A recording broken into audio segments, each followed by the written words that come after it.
The sound you hear is what some experts claim to be a Bigfoot scream.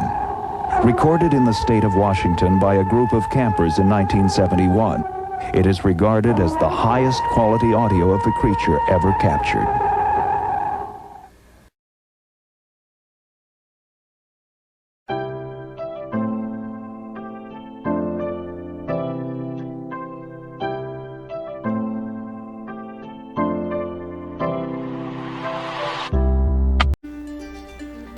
Hello, welcome to Bigfoot Real Encounters. We're glad to have you stop by.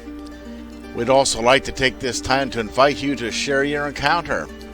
You can send your stories to the email bfrealencounters@mail.com, where we will feature your story with all of the respect that it deserves. So send your stories in, bfrealencounters@mail.com. We look forward to hearing from you and your great stories soon.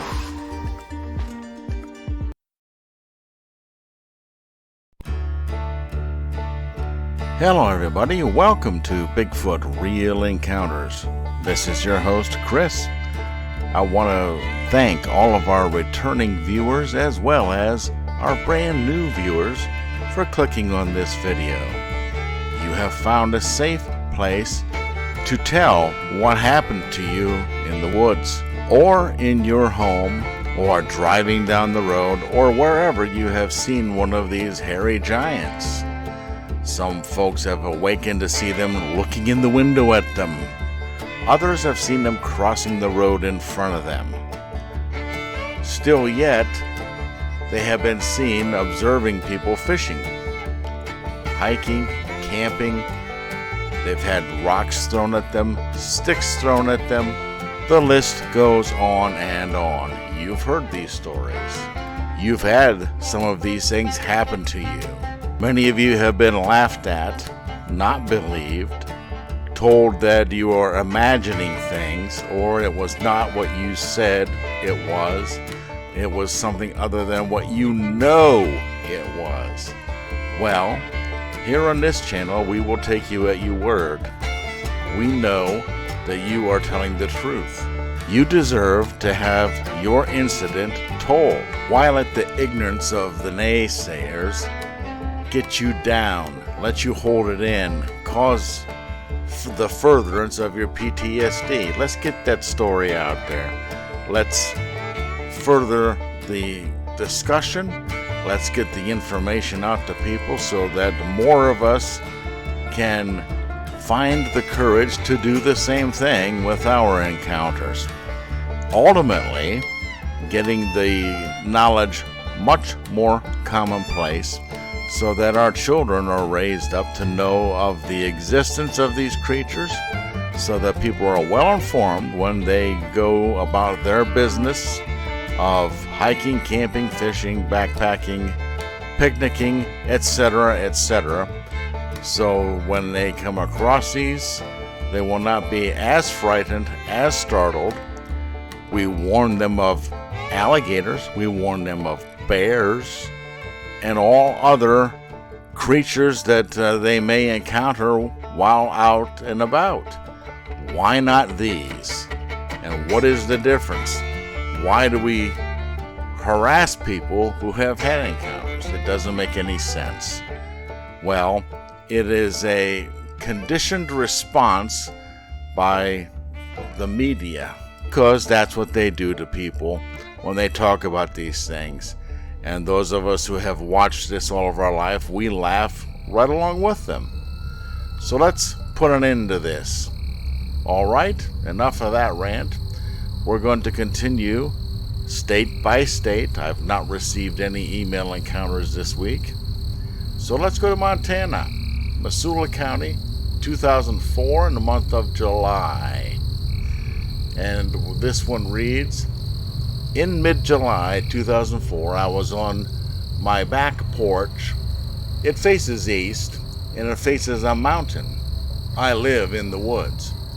On the side of my house where the creature was, the house is scarcely wooded, and the land is flat. The sun was shining. The reason I went outside is this. My dogs started to bark and run through the house. They got halfway through the dog door, stopped, and whined. I thought that was odd, so I went and sat on the back porch. Then I saw the tree to my left move, and the tree was about 300 yards away from me, or less. I'm bad with measurements. So I watched the tree to see what caught my eye, and then I saw the creature. It was behind the tree, looking out from behind it. Its head was in the branches, and it was hunching. Its head was large, and it had a definite brow. I thought I was seeing an orangutan, except it was about 6.5 feet tall.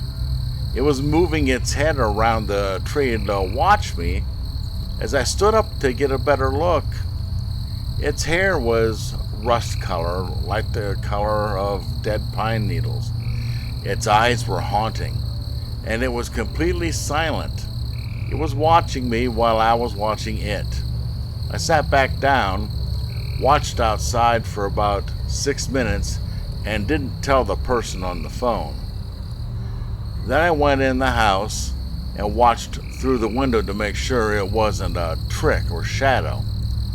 Then the creature moved in front of the tree, staying hunched over but watching me in the window. I watched it a few more minutes and then went to the back of the house. When I went back, it was gone. While this was going on, my kids were in the front yard playing in the water.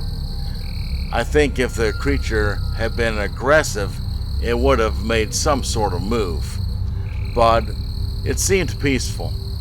It seemed to be curious. I think it was young to be in such a vulnerable open area. When my husband came home, we went out to the tree, and all of the knapweed was completely trampled down around the tree. We didn't find any hair, though. I look every day to see if it's out there again, but to no avail.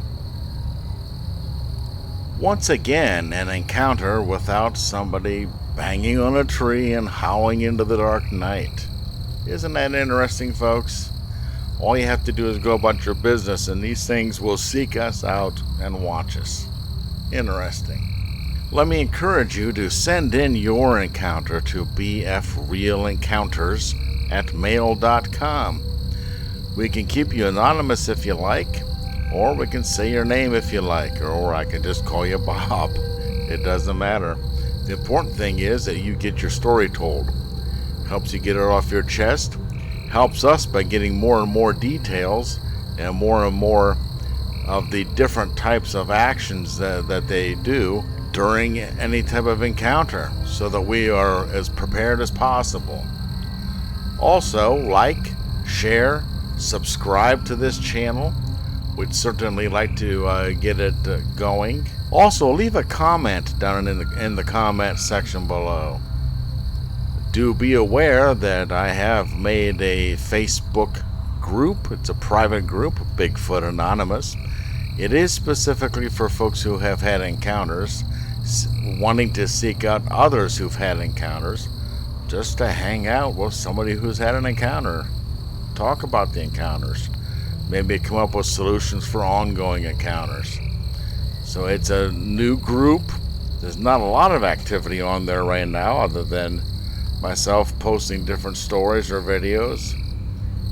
Jeffrey Lilly, whom you've seen some of the videos that I've done about him and his encounters, as well as some of his books that he's recently had made available on Amazon.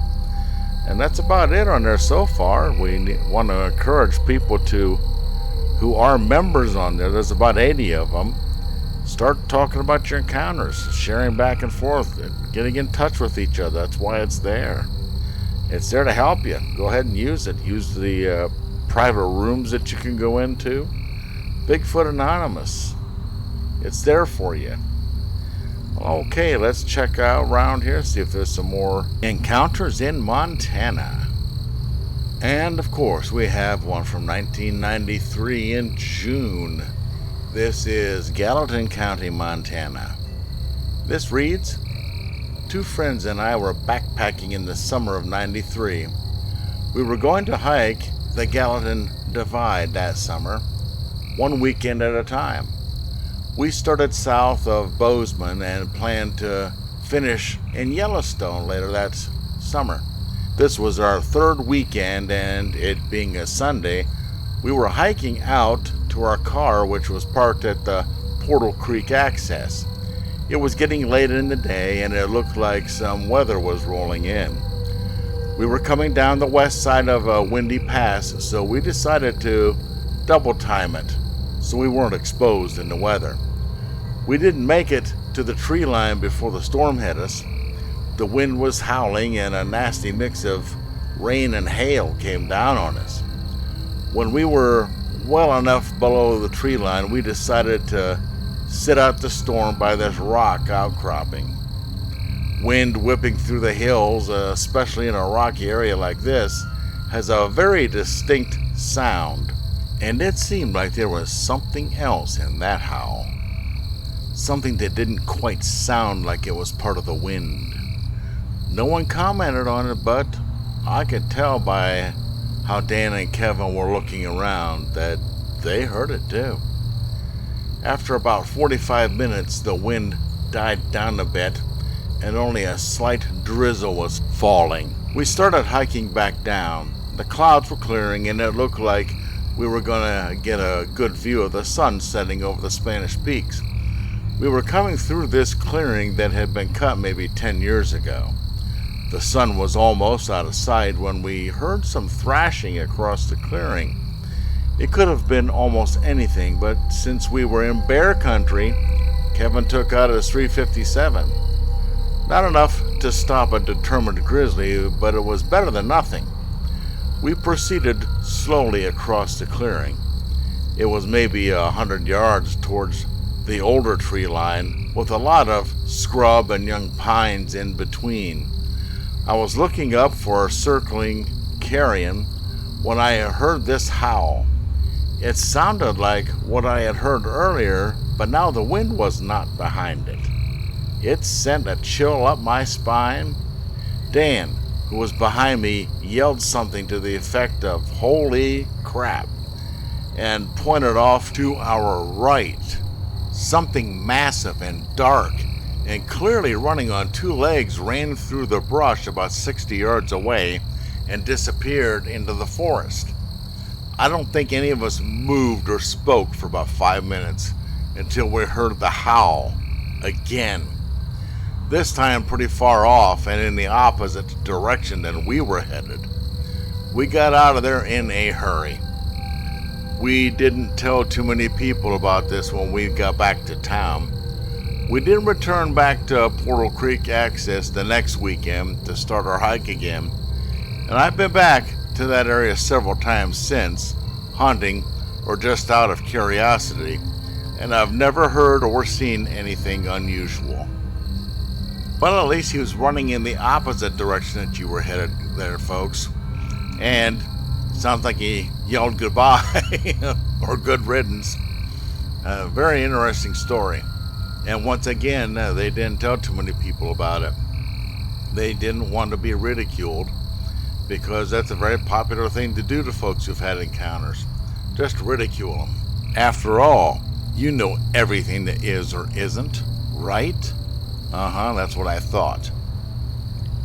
This is your encounter that you left on the BFR website. I would love to hear from you.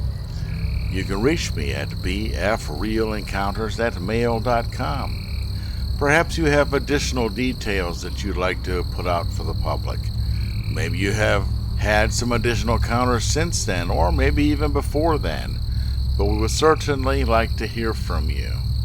Let's see if we have time for another one. And of course we do. We have Gallatin County in the spring of 1993. This one reads, I was part of a 3-person research team collecting data from forests and meadows in the greater Yellowstone ecosystem. We had hiked quite a ways in, surveying study sites along the way, and then hiked further to where we would start surveying the next day. We set up camp here, ate our sandwiches, and climbed to the top of a big hill to enjoy the scenery, lit up by the full moon. In a moment of silliness and stupidity, we all three started howling at the moon. When we stopped, something howled back at us. We were all terrified and literally peed our pants. It seemed to be really far away, yet really, really loud. We tried to figure out what it was, but none of us could identify it. Then we were trying to figure out what we should do. Should we stay up? Should we all get in the same tent? We certainly weren't going to hike back to civilization in the dark.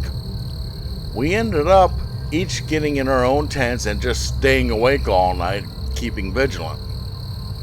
Never once did the idea of Sasquatch enter my mind, because at that time, Sasquatch was not a real thing to me, and I had a real problem here. So why would I even think about some folklore legend? But the memory of this terrifying night has never left me. Recently, I found some very compelling interviews and stories about Sasquatch, which brought me to the BFRO net. I started clicking on reports from states and counties where I've lived: Kansas, Missouri, Tennessee, Texas, California, and Montana. When I saw that there was an encounter from the exact time and place that we heard that thing scream at us, my jaw dropped and I thought, whoa. I'm grateful that we didn't see it, because I think that would have traumatized me for life. Instead, I just have a lasting memory along with a scary campout story. My heart goes out to all of you who have had terrifying encounters. And there we go. These were 3 field biologists. And like he said, to them, Sasquatch was not a real thing. And it really took them all by surprise, because they were educated out of the possibility of the Sasquatch being real. And that's what we have to change, because they are real. I saw the thing. I've heard the thing. I've seen some of the other types of evidences of them. And so have a lot of you, probably most of you who are listening and watching this particular YouTube channel and video. You clicked on it because you're interested in it, usually because you've had some type of encounter, whether you've actually seen it or come across tracks or tree breaks or heard the thing howl. So all those things, when you actually physically see it, because you're out there in the physical world and you come across these hard evidence to you, it changes the way you think about things. And here we have 3 scientists facing the facts on this one. If this is your report and you've come across my channel and listening to me narrate this, I'd like to hear from you. And I wonder what your other 2 companions have come to conclusion after this passage of time. If you like, reach out to me at bfrealencounters@mail.com. We can update this story at some time, or we can just talk about it. And remember, while you're out there enjoying nature, hiking, backpacking, standing on a mountaintop and howling at the moon, keep an eye on the tree line to see what's keeping an eye on you. We'll see you in the next one. Once again, another great story. Thanks for tuning in. Please share your encounter. Email us, bfrealencounters@mail.com. Your story is very important. We will treat it with the respect that it deserves. Also, be sure to smash the like button, share, and subscribe. Thanks once again. We look forward to hearing from you soon. Watch out for our next video. Maybe we'll feature yours. Have a great day. Bye.